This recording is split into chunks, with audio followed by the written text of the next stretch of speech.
Halo guys, kembali lagi bersama gue Nandi. Pada video kali ini, gue akan membahas salah satu film unik berjudul Let the Right One In. Tidak pernah lupa, gue selalu mendoakan agar kalian serta keluarga bahagia dan sehat selalu ya. Di awal film, kita diperlihatkan seorang pria bernama Hakan yang sedang berada di dalam mobil bersama anak misterius. Tidak lama dari itu, mobil yang merupakan taksi terlihat berhenti di suatu tempat untuk menurunkan dua penumpangnya. Kalau dilihat dari kegunaannya sih, sepertinya bangunan ini merupakan sebuah asrama, yang dimana di dalam bangunan yang sama, terdapat anak laki-laki bernama Oscar yang sedang bersiap untuk tidur. Uniknya, pria yang baru saja datang bersama anak kecil tadi langsung menutup jendela kamar mereka menggunakan kardus serta kertas. Ketika esok hari, Oscar menjalani rutinitasnya sebagai seorang pelajar di sekolah yang tidak jauh dari asramanya. Hanya saja, Oscar bukanlah seseorang yang sangat senang untuk bergaul, melainkan ia malah dibully oleh murid lain setiap harinya. Setelah itu, kita diperlihatkan Hakan yang sedang mempersiapkan beberapa barang tanpa dijelaskan ingin ngapain. Ternyata Hakan sengaja keluar sendirian aja untuk mencari target pembiusan. Tidak sampai di situ, korban yang sudah dibius langsung digantung secara terbalik dengan tujuan agar darahnya mengalir turun ke bawah. Luar biasanya, Hakan langsung menyayat leher remaja tersebut dan menampung darahnya ke dalam sebuah jerigen. Belum selesai melakukan aksi sadisnya, Hakan malah disadari oleh seekor anjing yang berlari meninggalkan pemiliknya. Di momen inilah Hakan pun menjadi panik dan ia bergegas pergi tanpa membawa jerigen yang sudah berisi darah. Oscar yang menjadi korban bullying setiap harinya selalu berimajinasi kalau ia bisa melakukan perlawanan. Sampai suatu ketika, Oscar terkejut ketika ia dihampiri oleh anak misterius yang baru pindah kemarin hari. Anak misterius yang baru datang itu langsung berkata bahwa ia tinggal di sebelah kamarnya Oscar. Lalu, Hakan yang berada di dalam kereta untuk segera pulang malah baru menyadari bahwa ia lupa membawa jerigen miliknya. Alhasil, ia pun kena oceh habis-habisan oleh anak misterius yang ternyata Hakan bekerja sebagai pengasuh dari anak tersebut. Kemudian kita kembali lagi kepada Oscar yang tinggal di asrama ini bersama ibunya. Saking kesalnya karena terus dibully dan dibully, Oscar selalu mengumpulkan peristiwa-peristiwa pembunuhan yang menurutnya misterius. Di malam harinya, Oscar kembali keluar dari asrama sambil bermain kubik sendirian. Tapi lagi-lagi, ia langsung didatangi oleh anak misterius yang sepertinya tertarik dengan Oscar. Ditambah lagi, Oscar meminjamkan kubik miliknya kepada anak tersebut dengan tujuan agar mereka tidak canggung lagi untuk mengobrol.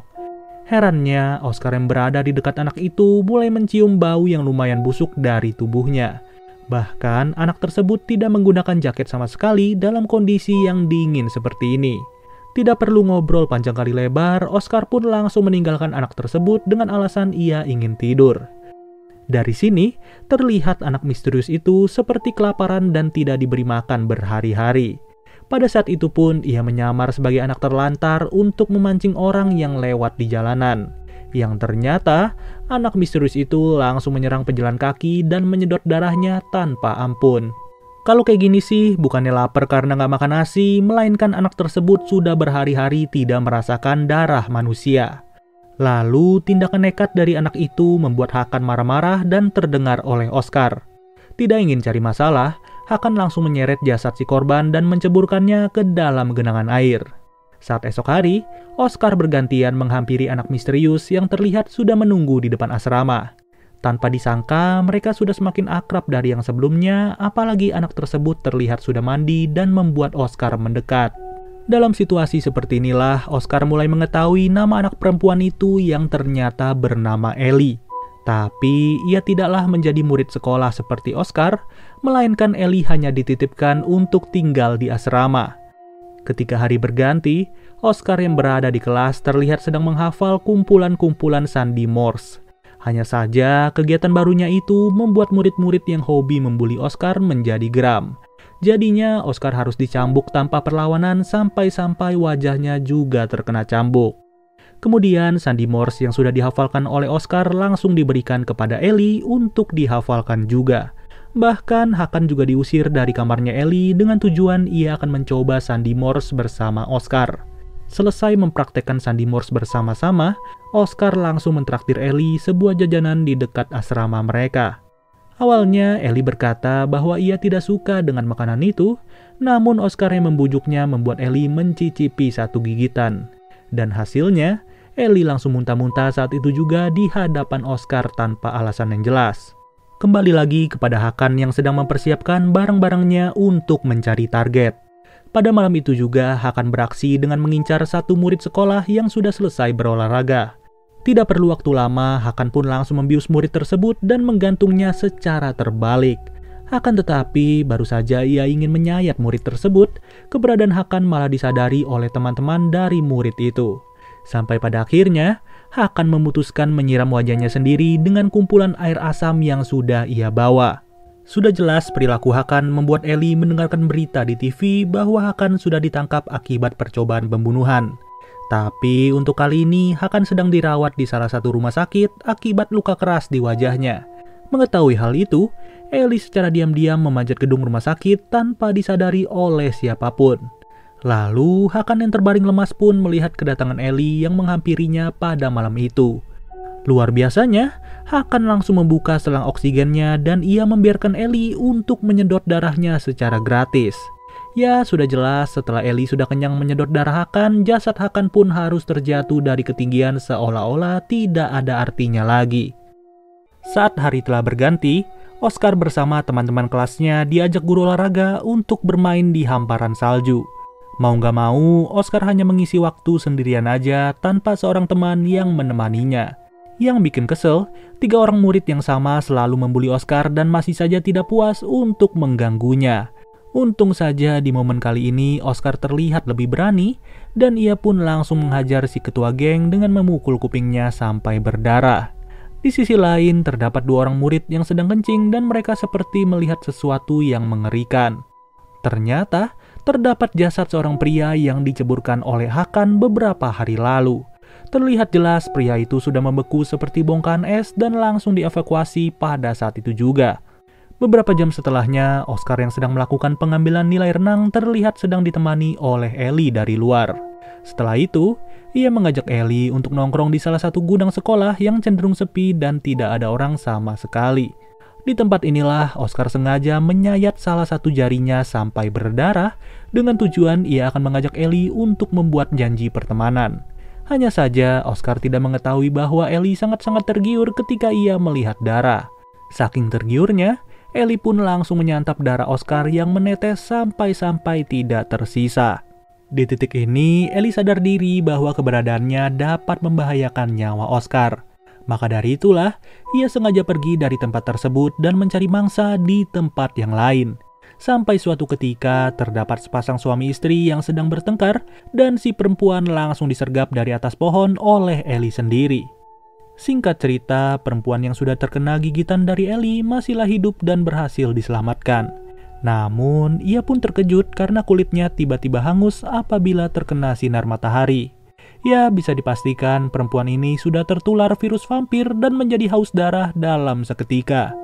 Kemudian, ia langsung menghampiri rumah tetangga depan rumahnya yang dimana terdapat si suami sedang mengobrol. Celakanya, kucing-kucing peliharaan di dalam rumah itu mulai menyadari bahwa perempuan tersebut sudah menjadi makhluk berdarah dingin. Alhasil, seluruh tubuhnya pun harus digigit oleh para kucing yang menganggap dirinya sebagai ancaman. Beberapa jam kemudian, Oscar kembali menghampiri kamarnya Ellie karena mereka tidak bertemu sejak kejadian kemarin. Gak perlu waktu lama, Oscar langsung berkata kalau ia sadar bahwa Ellie merupakan seorang vampir. Pernyataan itu pun langsung diakui oleh Ellie sendiri dan ia berkata bahwa umurnya sudah 2 abad atau 200 tahun. Esok harinya, kita diperlihatkan si perempuan yang menjadi korban sedang terbaring lemas sambil diikat. Dari sinilah ia berkata kepada si suami bahwa anak kecil yang menggigitnya sudah menularkan sebuah genetik. Ya, perkataan itu pun sudah jelas membuat pikiran suaminya menjadi kacau pada saat itu.